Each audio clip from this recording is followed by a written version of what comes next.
Querida comunidad extraordinaria, muy buenas noches. Gracias por unirse a su servidor en una noche más de relatos. Hoy tendremos, querida comunidad, una entrega atípica en este espacio, en donde, créanme, sin temor a equivocarme, les puedo adelantar que esta es una de las historias más fuertes que se han compartido en este canal. Y es un relato como pocos, ya que se han logrado recabar los testimonios de 3 personas involucradas en este caso, y que ellas tuvieron a bien compartirnos desde sus puntos de vista lo acontecido en aquellos años. Querida comunidad, por favor relájense y escuchen con atención la siguiente historia.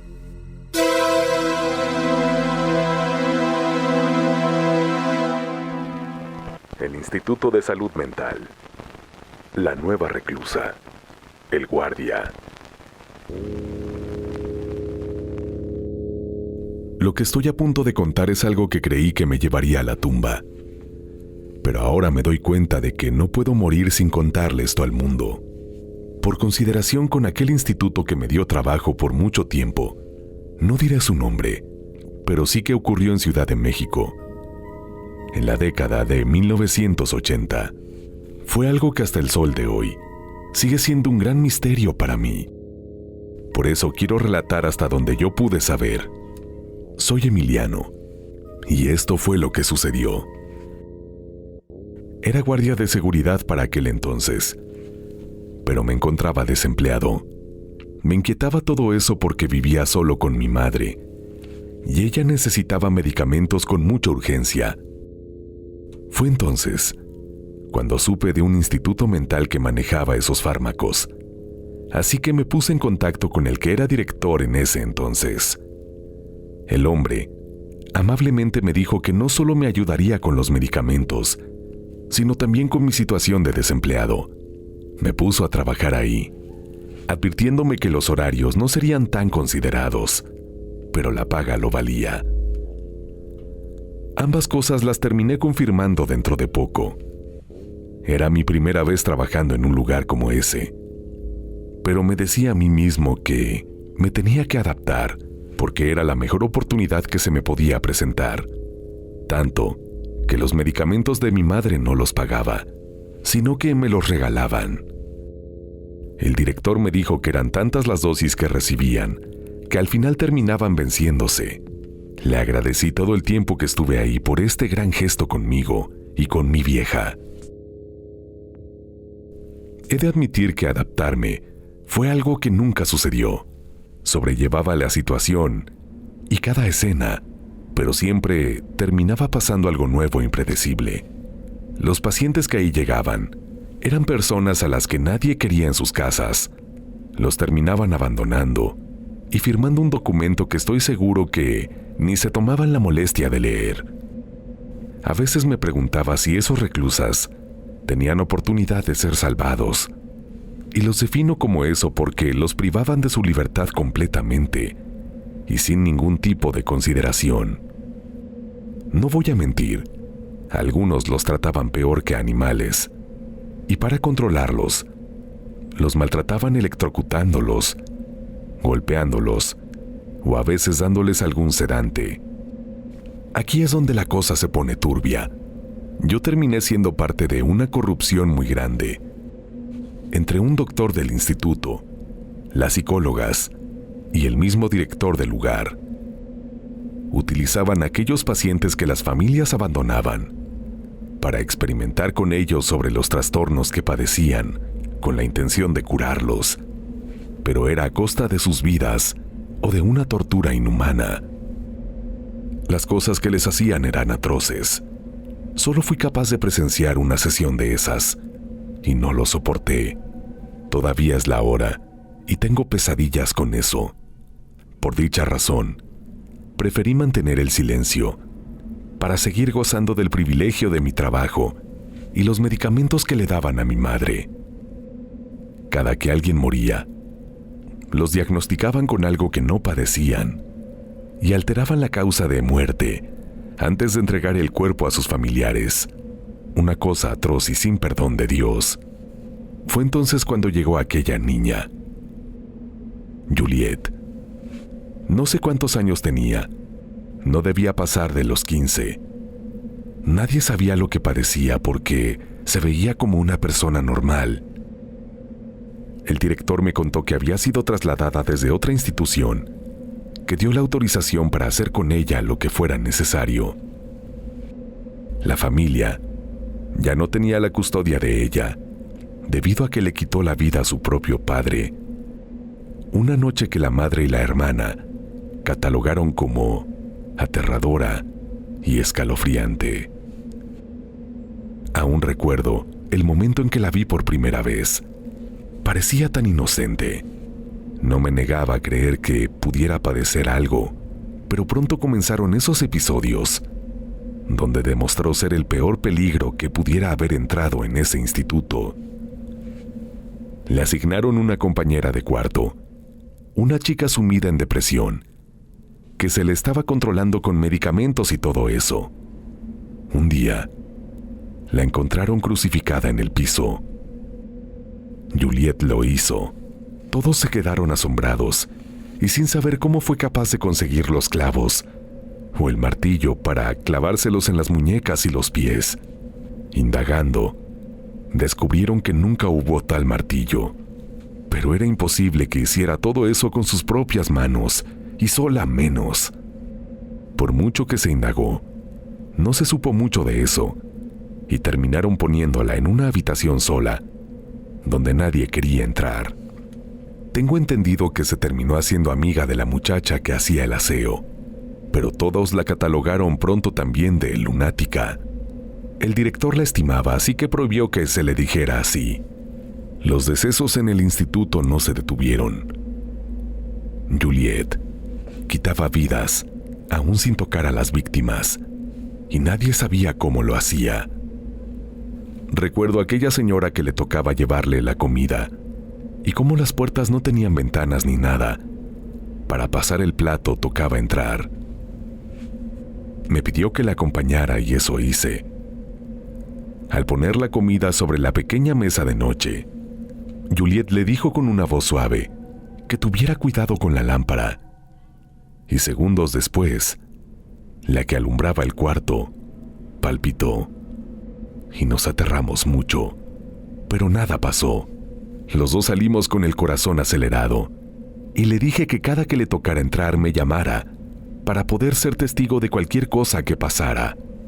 Esa señora perdió la vida en un pasillo después de que una lámpara vieja y en mal estado le cayera en la cabeza. Los tornillos se zafaron de golpe, y qué casualidad que ella iba pasando en ese momento por ahí. Para todos fue una tragedia desafortunada, pero yo sabía la verdad.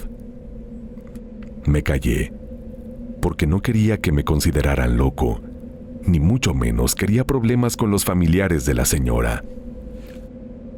Juliet sonreía cada que me miraba a partir de ese momento, en especial cuando la sacaban al patio de recreación 3 veces a la semana, donde a mí me tocaba estar pendiente de toda la seguridad del lugar. Juliet terminó en aquel laboratorio del doctor corrupto y siniestro, después de que le quitara la vida a una psicóloga. Desconozco los detalles de cómo sucedió eso, porque se decía que ella era la única que le controlaba los ataques, sin la necesidad de pastillas o descargas eléctricas. Yo la admiraba. Era una buena mujer, pero algunos pacientes le tenían tanto miedo que en ocasiones yo los amenazaba con llamarla si no me hacían caso, y de inmediato obedecían. La influencia de ella dentro de ese instituto era algo impresionante y al mismo tiempo de temer. Desconozco de las cosas que les hacía, pero buenas no han de haber sido para que la vieran como lo más aterrador del lugar. Algunos decían que era peor que Juliet, pero al final se demostró que no era así. Una vez que ella fue enviada al laboratorio, no la volví a ver nunca más. Un día dijeron que falleció, pero no puedo dar testimonio sobre eso, porque me enfermé y duré más de una semana sin trabajar. Fue una fortuna que no me despidieran. El director me estimaba mucho y creo que No quería que revelara los secretos, que terminarían por meterlo a la cárcel, junto con aquel doctor. Llegaron después muchos pacientes que me ponían los pelos de punta, pero nunca alguien como Juliet. Me atrevo a decir que no tenía un trastorno, sino un demonio dentro. Es la única explicación que encuentro, pero no tengo pruebas para refutarlo. La nueva reclusa, el doctor.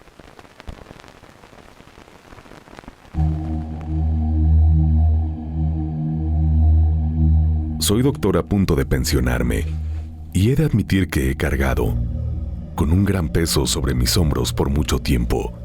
En el pasado hice cosas realmente atroces y que no tienen perdón de Dios, justificándome en que la ciencia me lo agradecería en algún momento, pero al final me esforcé por poner mi nombre al lado de otros grandes y no logré nada. Solo poner en práctica lo que otros descubrieron sin adoptar un método propio. Debido a mi terquedad y orgullo, muchos perdieron la vida y otros quedaron peor que como llegaron a mis manos. No quiero decir mi nombre por vergüenza, pero sí que ocurrió en Ciudad de México. Era doctor en una clínica prestigiosa de la ciudad, pero ese trabajo ahí no me gustaba, porque me apasionaba ser cirujano. Sentía que todas mis especializaciones, incluyendo la de psiquiatría, no servían para nada, porque no las ponía en práctica.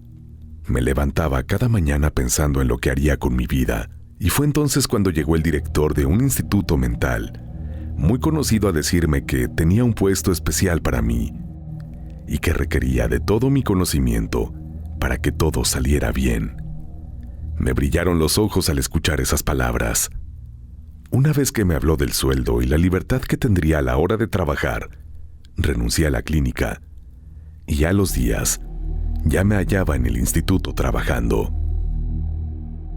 Todos fueron muy amables, en especial las psicólogas y demás personal de todo el lugar. Pronto me di cuenta de que no todo era color de rosa y que los pacientes que ahí entraban lo hacían en un estado muy grave.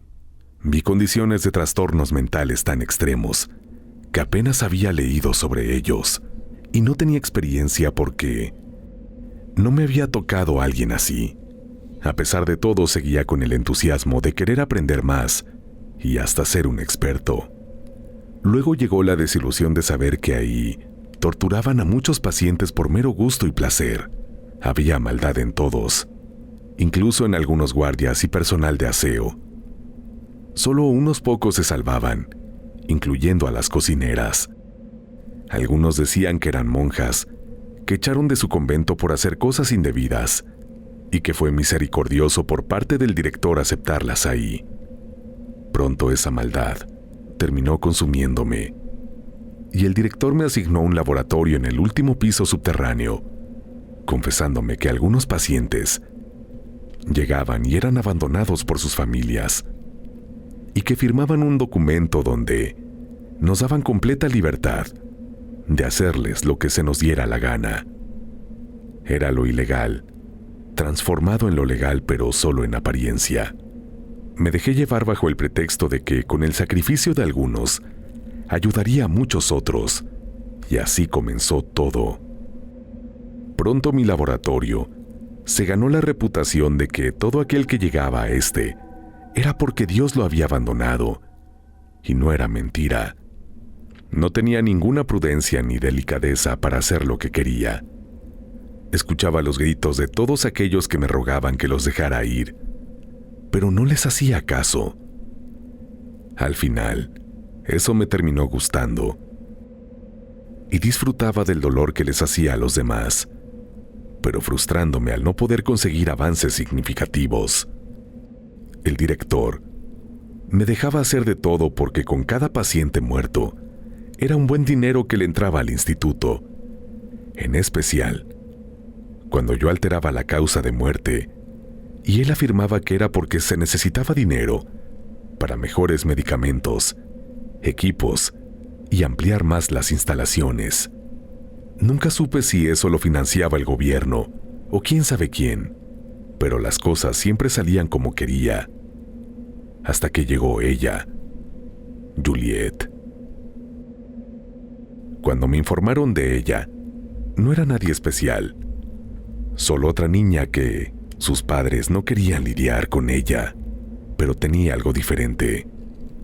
Su madre no firmó el documento, sino que lo hizo otra institución mental, que ya poseía la custodia de ella, y todo gracias a que le quitó la vida a su padre. La trasladaron y nos la dieron a nosotros. El director no la quería. Recuerdo que me dijo que si ella llegase a terminar en el laboratorio, la hiciera sufrir lo más que pudiera, y no pretendía defraudarlo tampoco.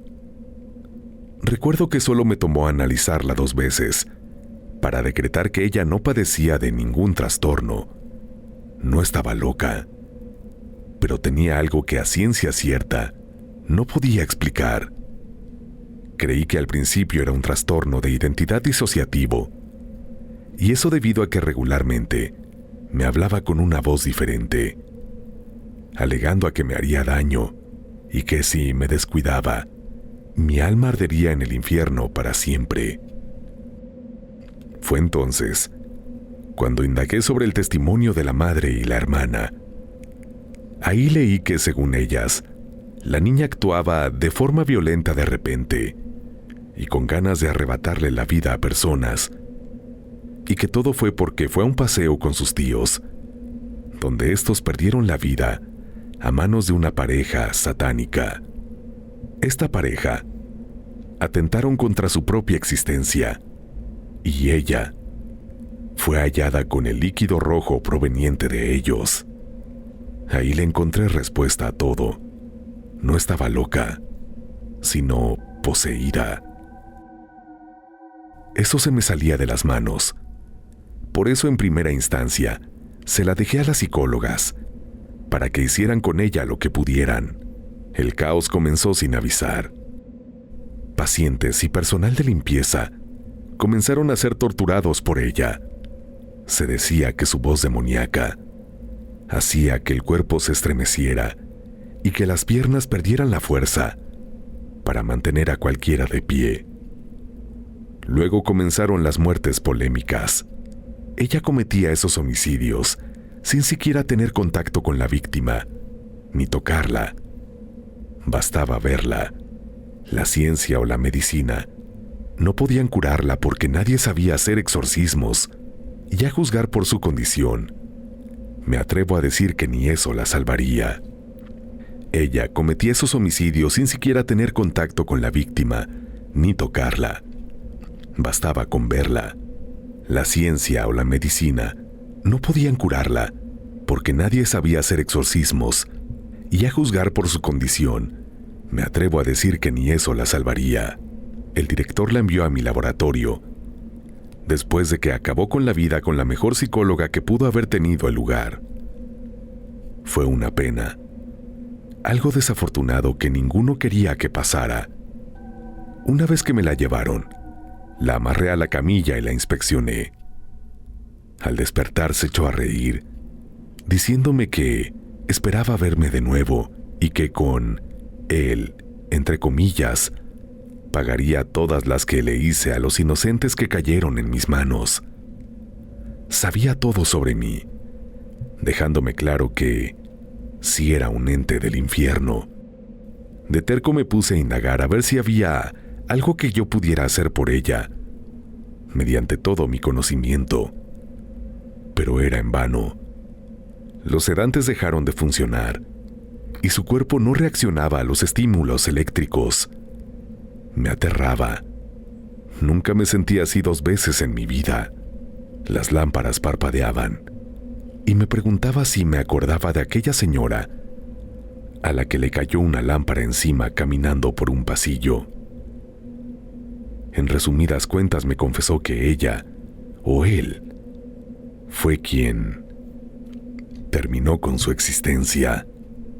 Me llené de ira porque era una buena persona. La tortura en ella no servía, pero me di cuenta de que el cuerpo sí se veía afectado.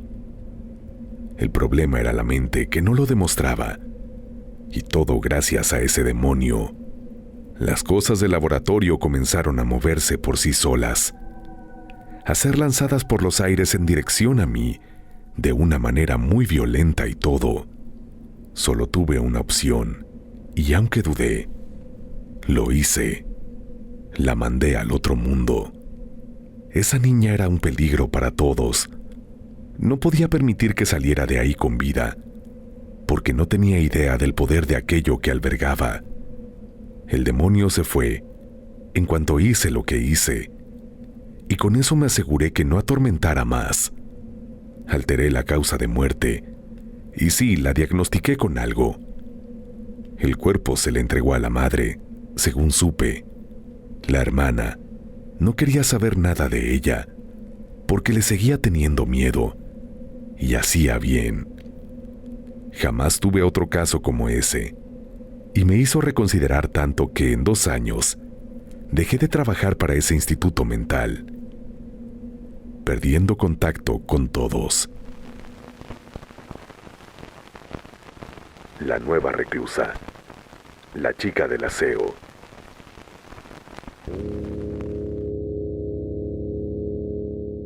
A pesar de que me gusta la escritura, nunca me he atrevido a contar sobre aquella niña que conocí cuando trabajaba como aseadora en un instituto mental.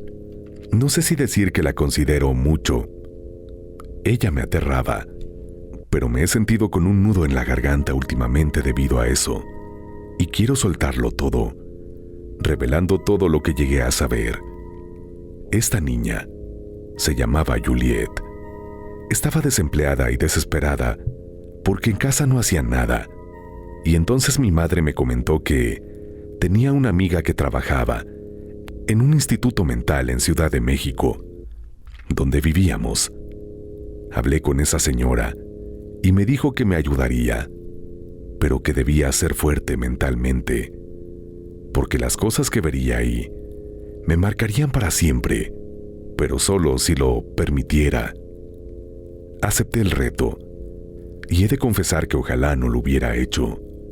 Ella hizo que me contrataran después de la entrevista, y fue entonces cuando comencé a relacionarme con personas que padecían todo tipo de trastornos mentales, traumas y demás.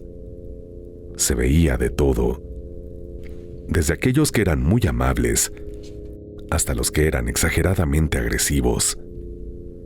Estos últimos estaban siempre vigilados por los guardias de seguridad, porque atacaban a las demás personas sin previo aviso. Me terminé encariñándome con algunos, pero no me adapté del todo, porque a veces les daban ataques que me hacían desconocerlos, y el personal se veía en la necesidad de encerrarlos por un tiempo. Una noche privada de la luz los hacía recapacitar. Algo exagerado bajo mi concepto, pero efectivo. Fue entonces cuando llegó ella, la niña, Juliet. Al principio todos la trataban bien.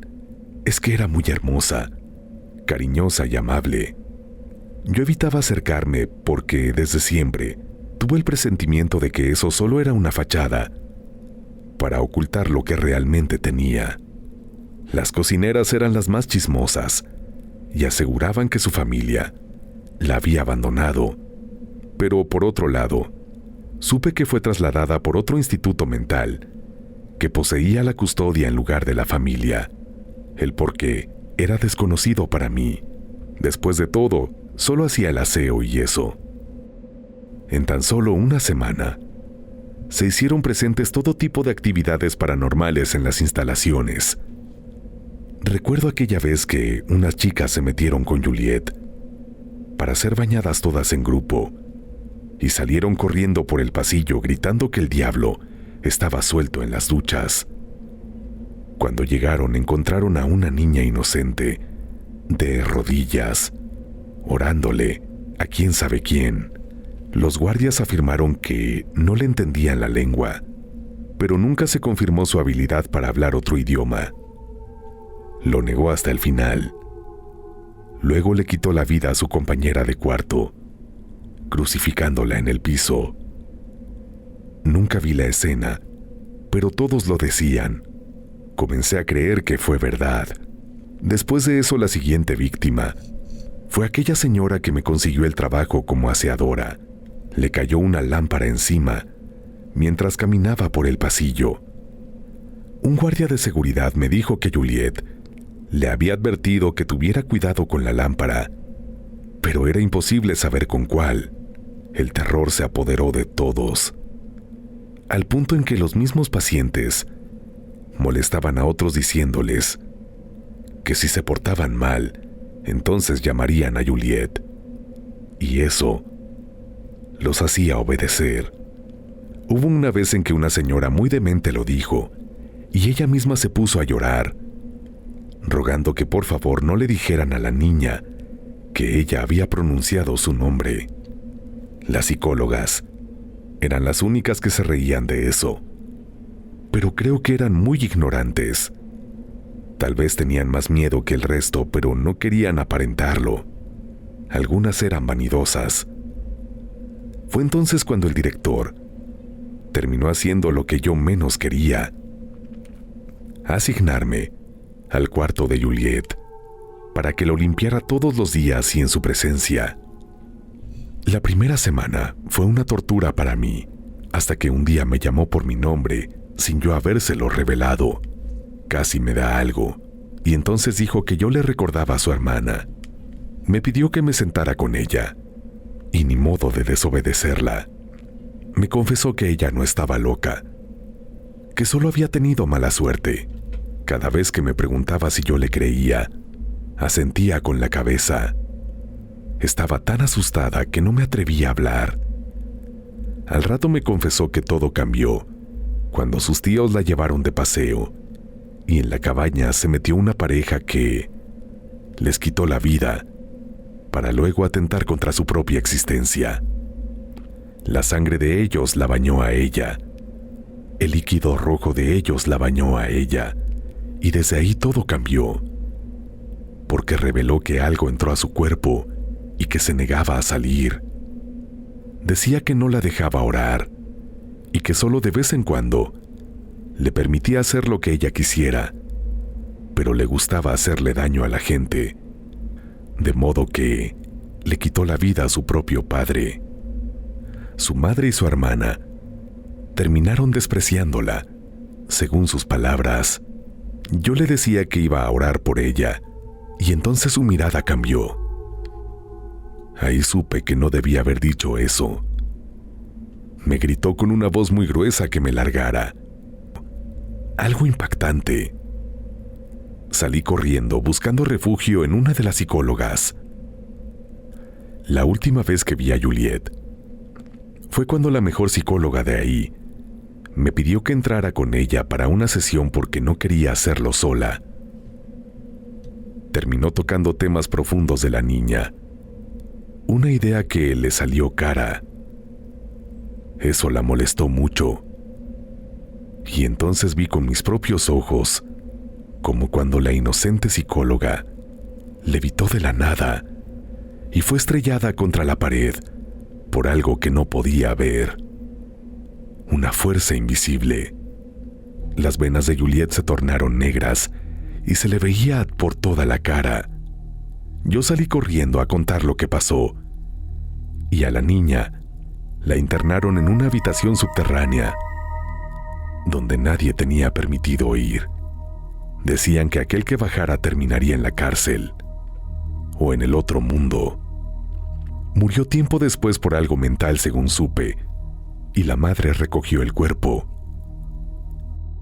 Ahí me di cuenta de que no la despreciaba, como ella decía, pero no podía decir lo mismo de la hermana, quien nunca se presentó. Juliet marcó mi vida. Era una niña inocente, que de algún modo era controlada por algo. Espero que Dios haya salvado su alma.